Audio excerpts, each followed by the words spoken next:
All right, you guys, let's go ahead and get started. Good morning. We finally got around to decoding the film Idiocracy. And there was so much that I found that we literally have to break this up into two decodes. So today will be part one, of course. Now, why are we looking at this right now?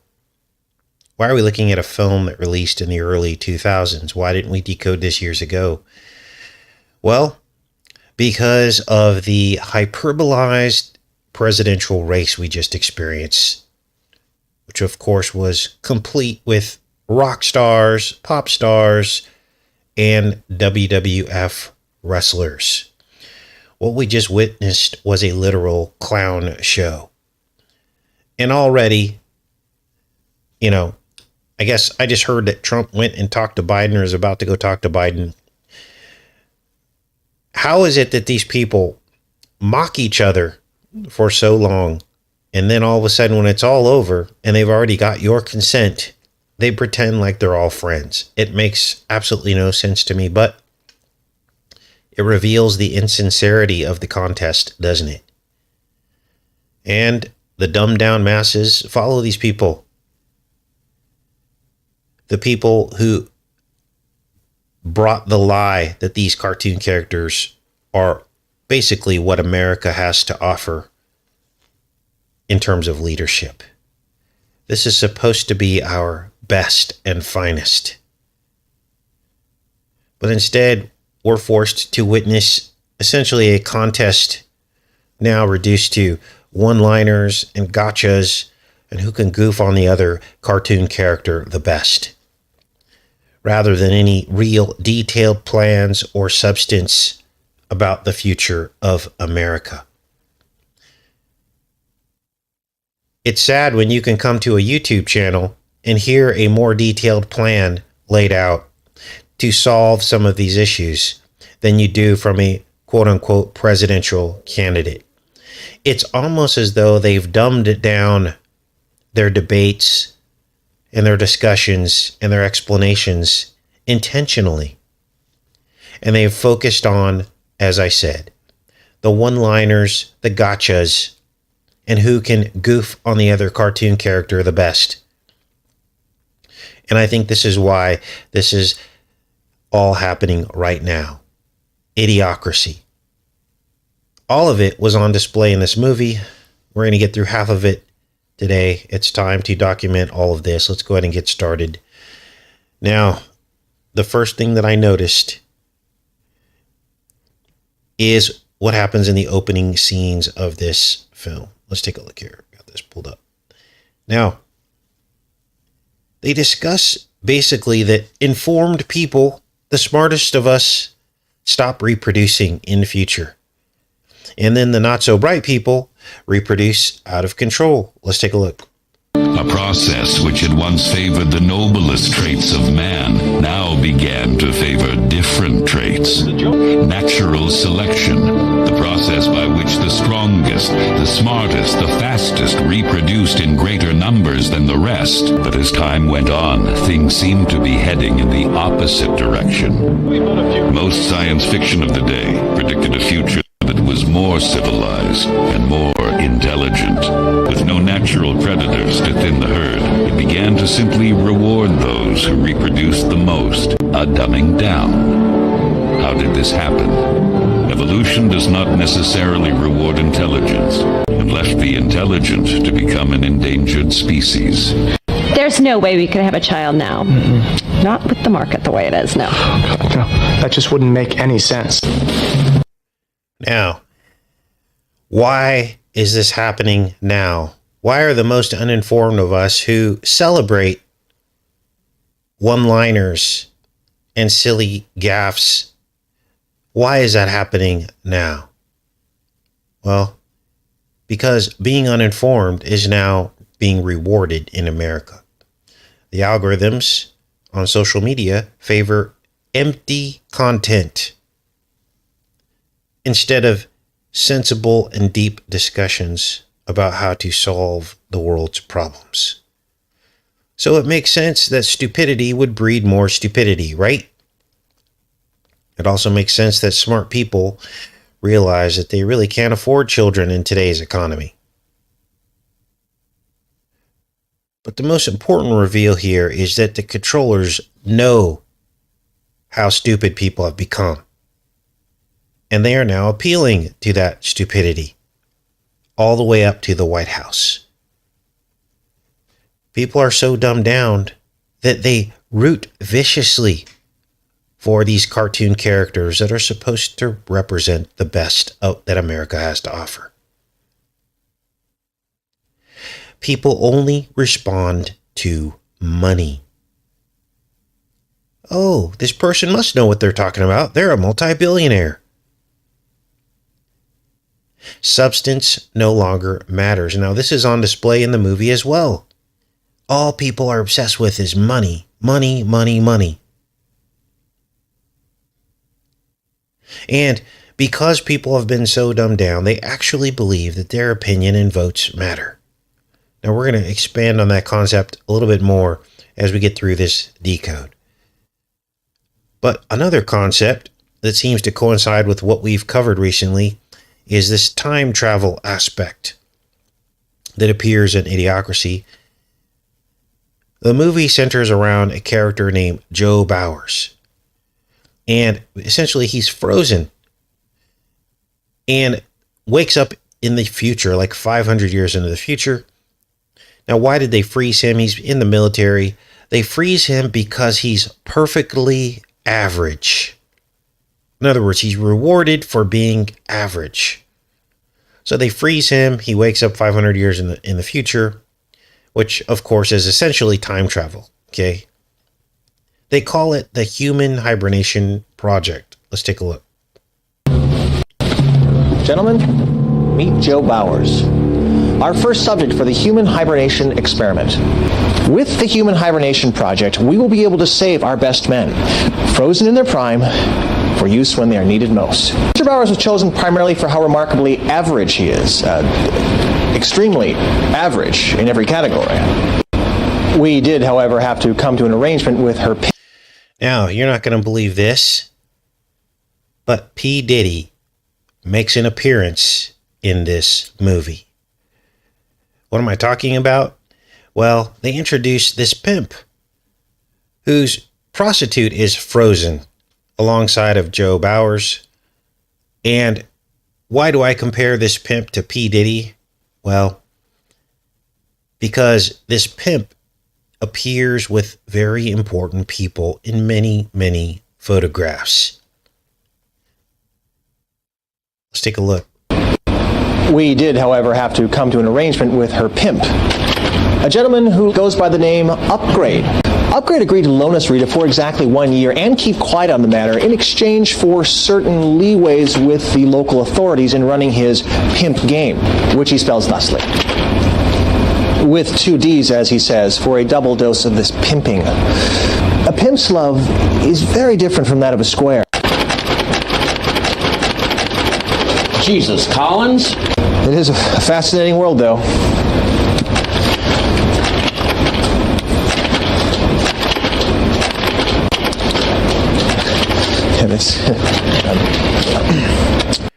Creepy, right?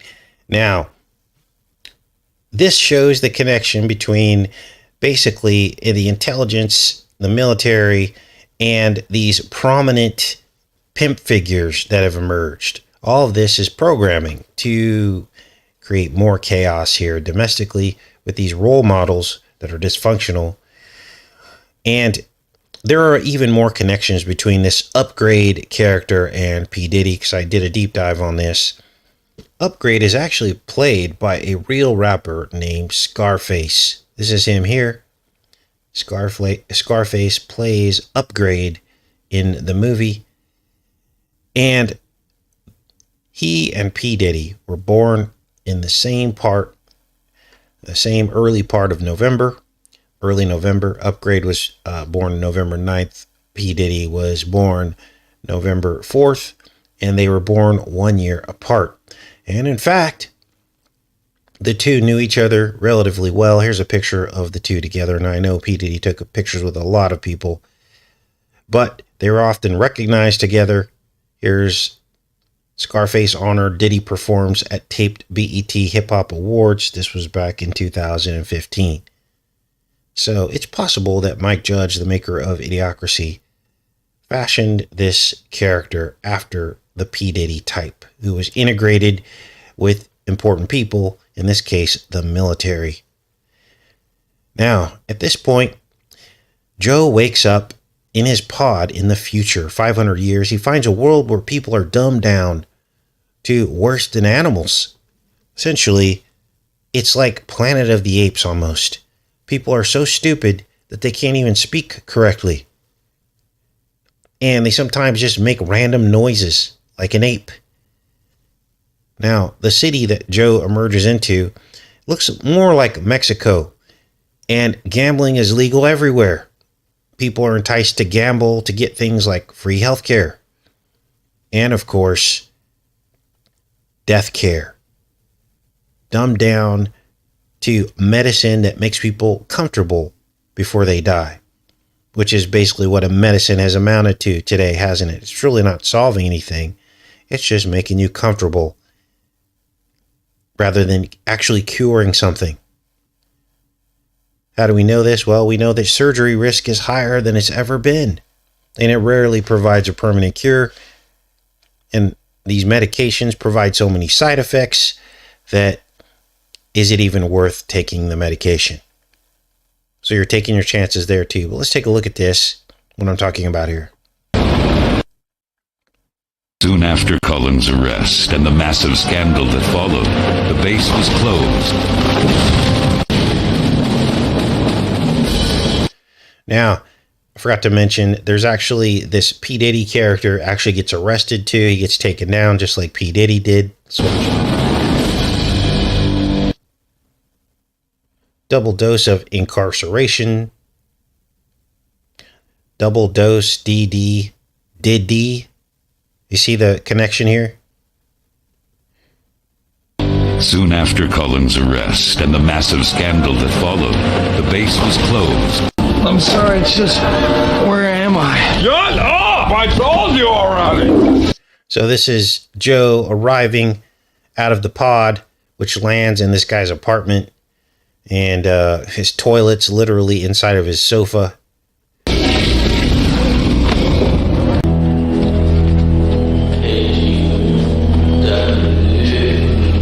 So this is like the hospital, essentially, Joe walks into.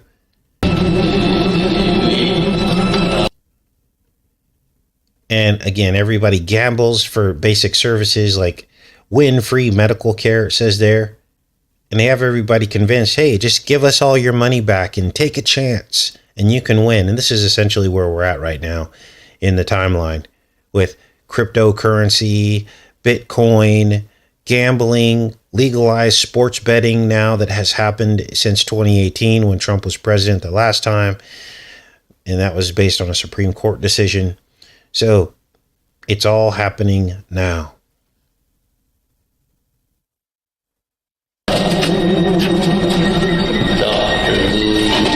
My head is just killing me. So here, this lady named Big E's is her name, because so everything's reduced down to like slang. People don't even know how to communicate anymore. And he's talking to this lady at the counter, trying to explain how he's feeling, and she's like, which button do I push? So it's basically healthcare is now fast food almost. My joints are all achy, and is this a hospital? Or? Now at this point, Joe goes to a drinking fountain, and he finds out that there is no fresh water in the future. What comes out of like a drinking fountain, in this case, is called Brondo, the thirst butylator with electrolytes. Now, this is all happening now as well. People don't drink plain water anymore. I don't know when this started happening, but now it's all about these drinks that help you drink water is how it's sold, but it's got flavoring or electrolytes or salts and all these extra things in it. Water isn't enough anymore, is what is happening right now.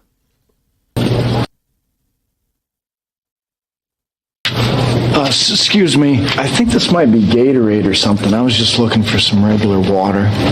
Water? Yeah. You mean like in the toilet? What are the odds? Where's your tattoo? Tattoo. Now, everyone in the future has a barcode tattoo on their left arm. And makes you wonder, right? Let's take a look. Why don't you have this? Your kids are starving. Now, next, something else that has emerged in 2024, the constant threat of authorities taking our children into their corrupt system. I think it's reached some kind of threshold now where this is a thing. Like, parents have to literally protect their children from being taken by the government. You've got CPS workers on the hunt for our children, taking them into these programs. One slip up, one misstep, a parent gets a DUI, or a parent can't pay their rent, and here comes CPS to steal your children. Watch as this lady goes to the kiosk and she doesn't have the money to pay for her, I think they're at Carl's Jr. And so therefore Carl's Jr. decides, oh, you can't pay for a hamburger. You're not a fit mother. We're taking your children. Watch. Carl's Jr. believes no child should go hungry. You are an unfit mother. Your children will be placed in the custody of Carl's Jr. Joe was arrested for not paying his hospital bill and not having his UPC tattoo. Now, here's where we really see the idiocracy that's happening now. During a court trial after Joe's picked up, it's basically a clown show. It almost looks like a presidential debate, the one that we had to endure, where people are only influenced by gotchas and one-liners, not logic and evidence. This phenomenon seems to have amplified over the last decade, hasn't it, since this film released? Now watch as the people in the courtroom cheer as these two lawyers try to one-up each other. It's really sad to see. I heard that he doesn't even have his tattoo. We've got all this, like, evidence of how, like, this guy didn't even pay at the hospital. Just look at him. Guilty. Peace.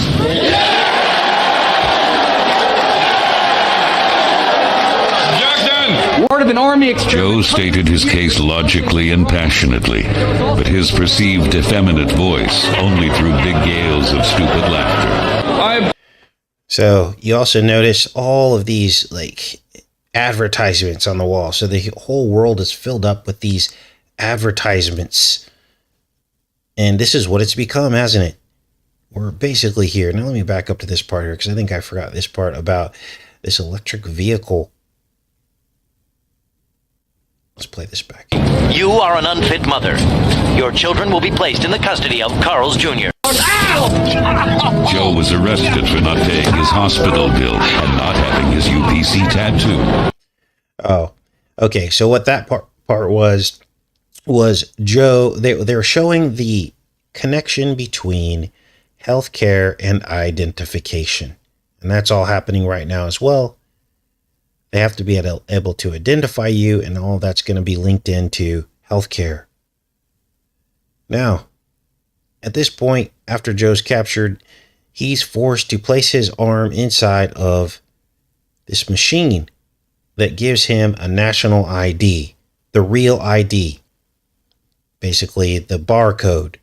And the acronym for this machine is IPPA is the name of the machine. Let's play this here. Stated his case logically and passionately, but his perceived effeminate voice only drew big gales of stupid laughter. I object that he's not going to have any money to pay me after he pays back all the money he stole from the hospital. Don't say I stole. You're my lawyer. Please insert your forearm into the forearm receptacle. Welcome to the Identity Processing Program of America.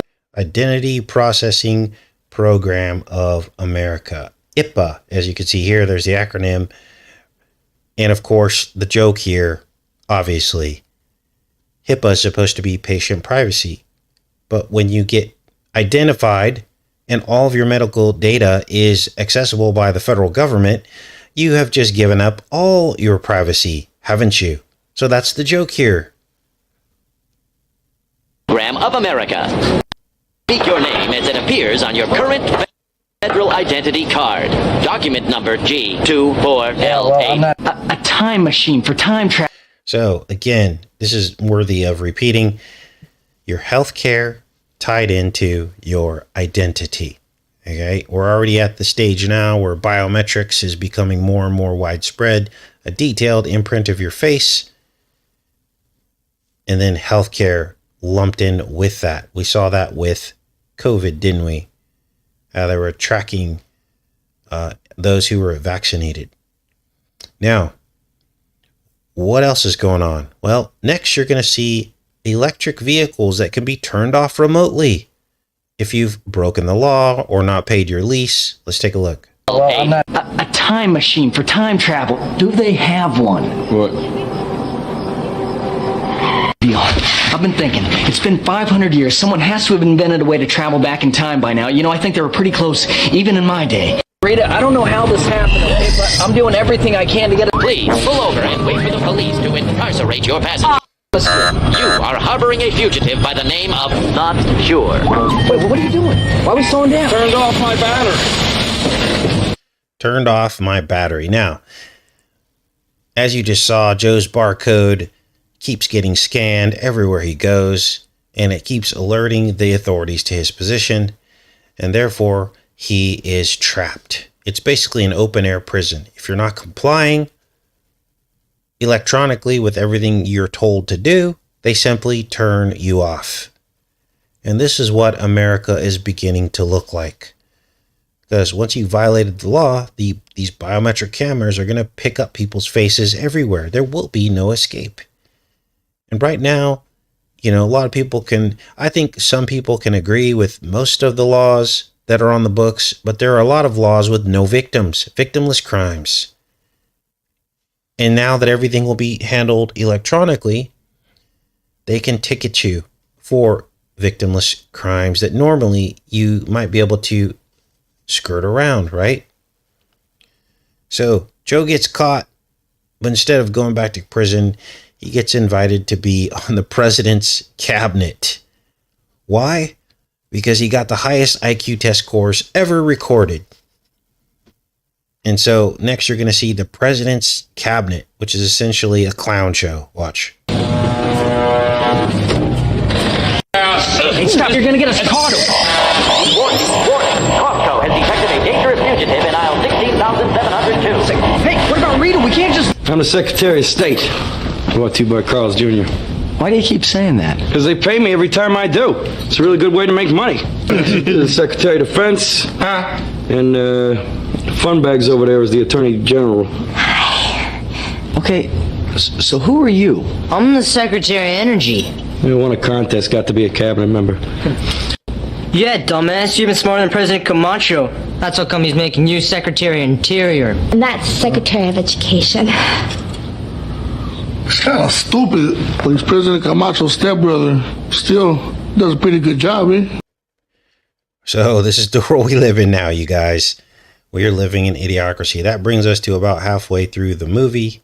We'll do a part 2 next time we're on here, but let me go back into the chat and see what you guys are up to. See if you guys have any comments about the first half of the movie in this decode. You notice the time travel aspect to it as well. And as Joe is talking about trying to get back to the past where he's from by finding a time machine. So we'll break all that down next time we're on here with part 2 of Idiocracy. Good morning, everybody. All right. What did you guys think about the P. Diddy connection? Pretty creepy, right?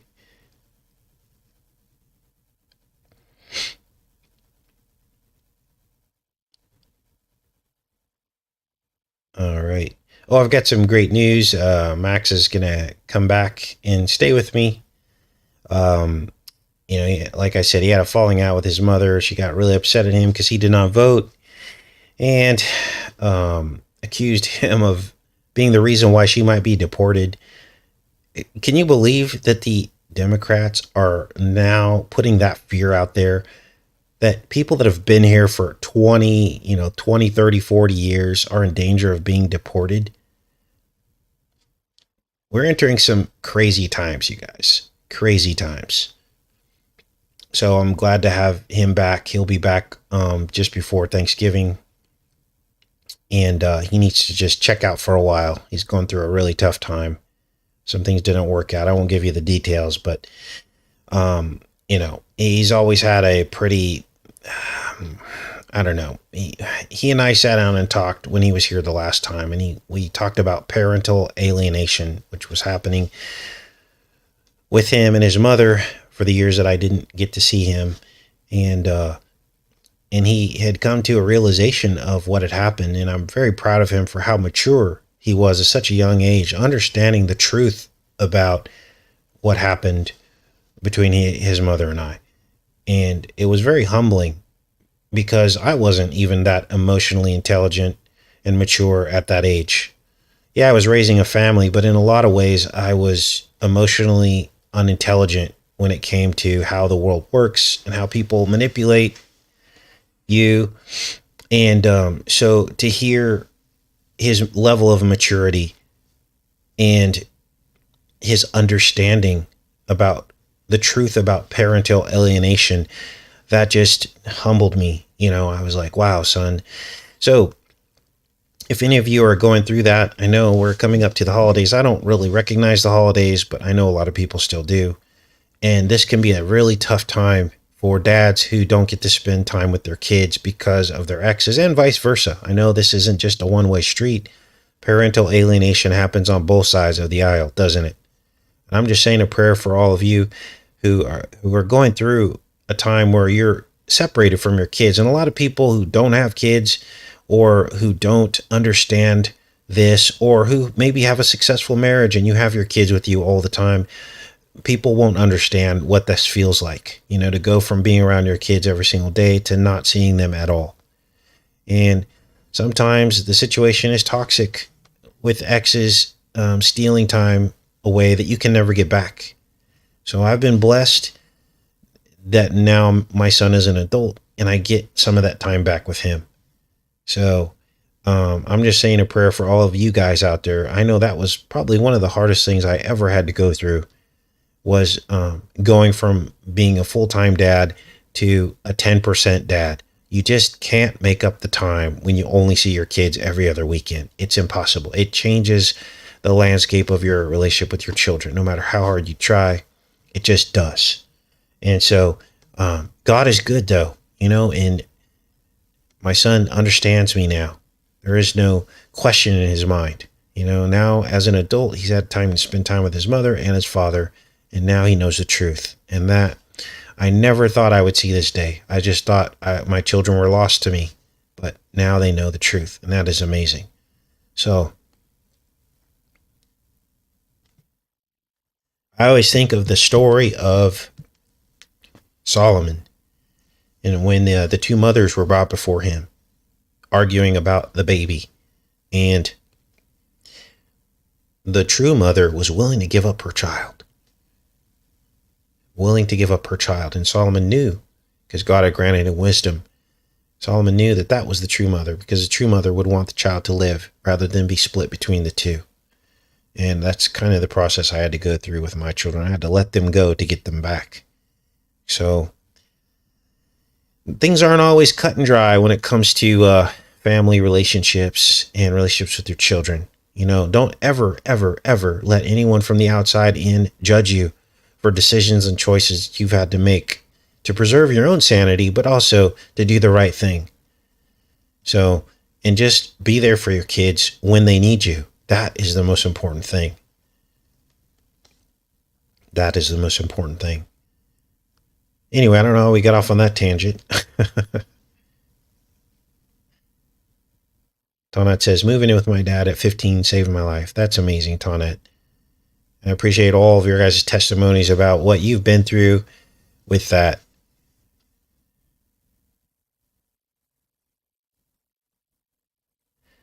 Brian says, my brother removed himself the day before my birthday. Oh my gosh.